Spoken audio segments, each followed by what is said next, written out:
In the glittering towers of finance and the shadowy back rooms of crime, a silent handshake was made between mafia money and the modern banking world. No guns, no blood, just numbers, names, and billions moving like ghosts. Long before anyone had heard of FinCEN or money laundering laws, the Mafia had already discovered something powerful: banks. Real banks, the kind that wore suits, had gold signs, and smiled at every customer. But behind those smiles, something dark was brewing, a partnership that would change financial history. For decades, organized crime made its fortune from drugs, gambling, extortion, and human trafficking. But there was a problem. Where do you hide millions of illegal dollars? You can't just walk into a bank with blood-stained money and say, "Deposit this." So they learned to clean it, to launder it. And thus began a game between criminals and the financial world. A game that even the smartest bankers couldn't resist playing. In cities like New York, Miami, and Chicago during the 1970s and 1980s, mafia cash started pouring into local banks. Some bankers pretended not to notice. Others were more than happy to help. Why? Because money is money, and as long as it flows, nobody asks where it came from. Some mafia families even bought stakes in small banks, creating their own private money laundering machines. They would deposit dirty cash, wire it overseas, and bring it back clean as business profits. Soon the Mafia realized something brilliant. The global financial system had no face. Money could move from New York to Panama, from Panama to Switzerland, and back, all within hours. Shell companies, secret accounts, and fake charities became their camouflage. The Mafia didn't just rule streets anymore. They ruled spreadsheets.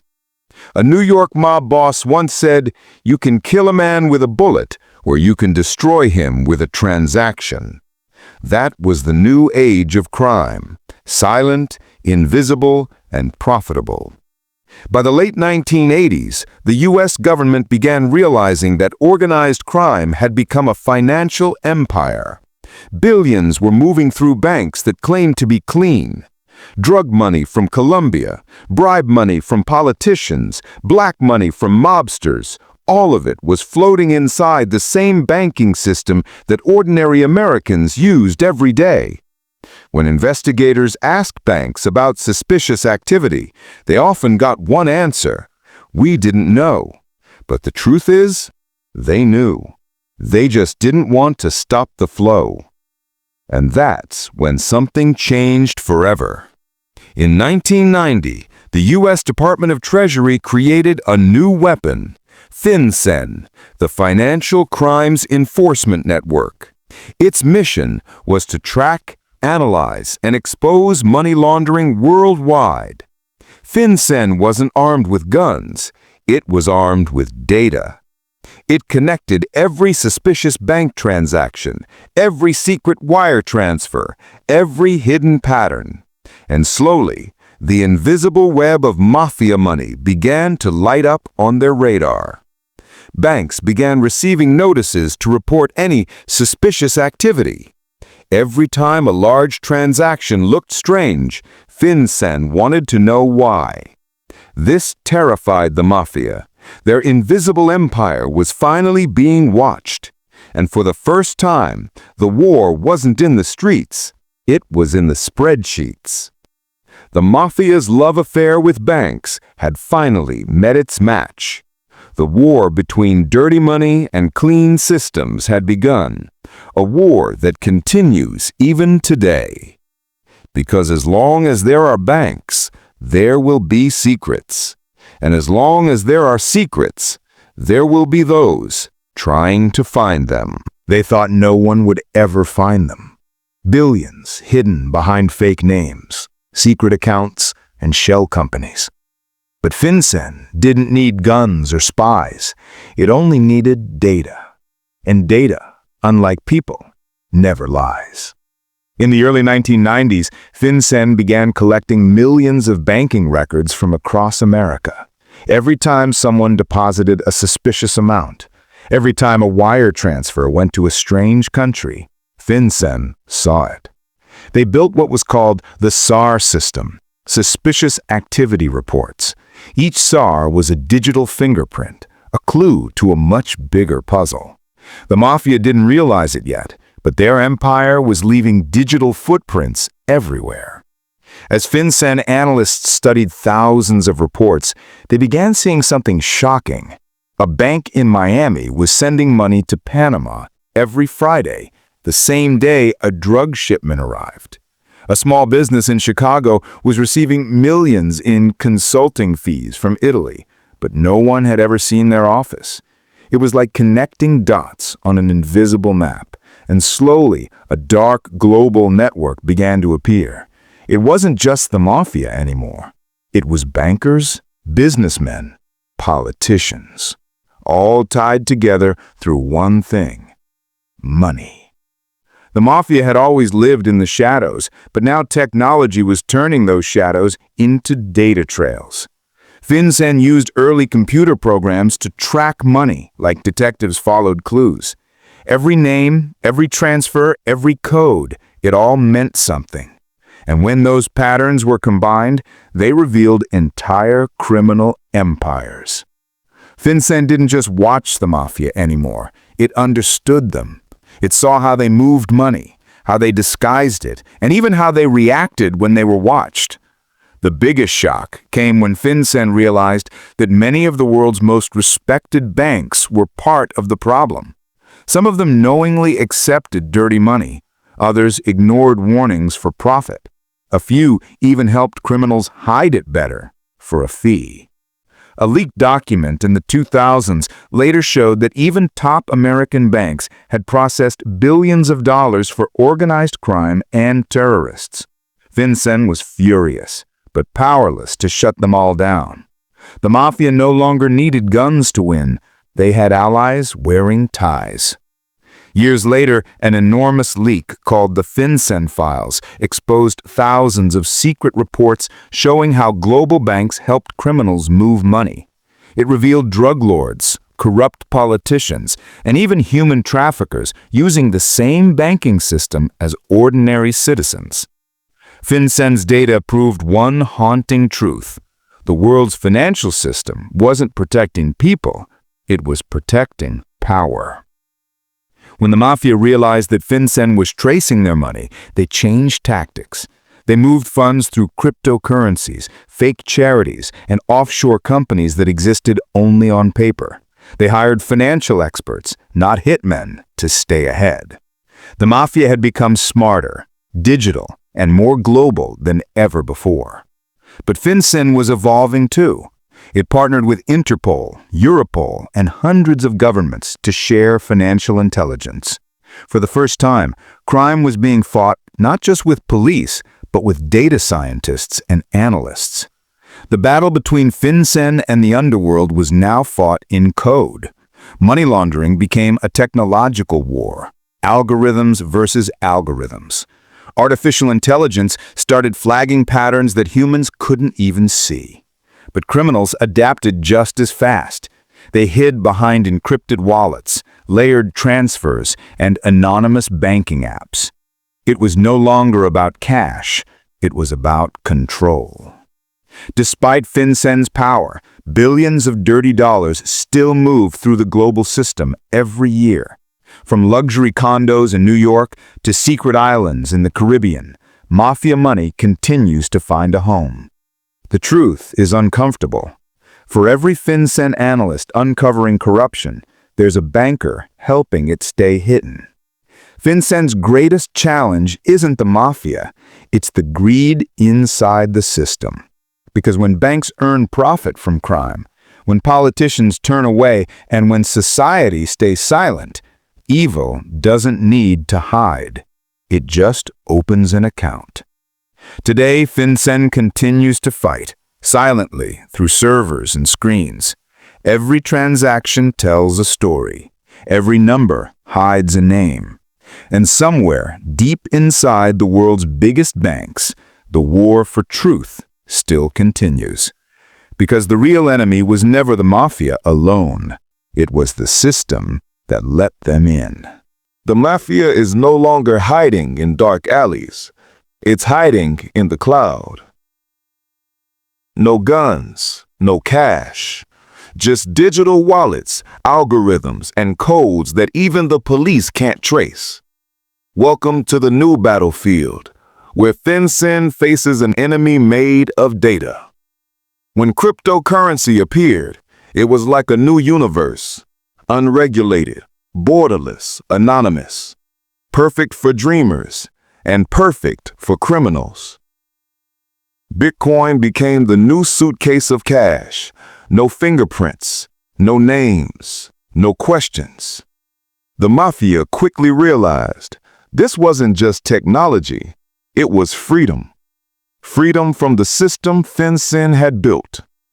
Drug lords, hackers, and corrupt officials began shifting billions through crypto wallets hidden behind fake identities. FinCEN's old tools, made for banks, couldn't see this new world. It was as if the underworld had disappeared into light. But FinCEN adapted. It launched special crypto tracking divisions, built partnerships with blockchain analysts, and created digital eyes that could follow the flow of crypto coins across thousands of wallets. Every transaction left a trace on the blockchain, a trail FinCEN began to follow. Analysts used artificial intelligence to detect unusual patterns, massive transfers, suspicious clusters, and hidden exchanges. It wasn't about catching one criminal anymore. It was about understanding the entire ecosystem of crime. The war had gone from streets to servers. The modern mafia doesn't wear suits or carry guns. It hides behind tech startups, online casinos, and offshore crypto platforms. They create fake companies that exist only as code. They move billions through a web of wallets that change every hour. They use encryption, bots, and AI-generated identities to stay invisible. One investigator said, "You don't chase people anymore. You chase patterns." Every new financial technology, from NFTs to decentralized finance, became another weapon for criminals to exploit.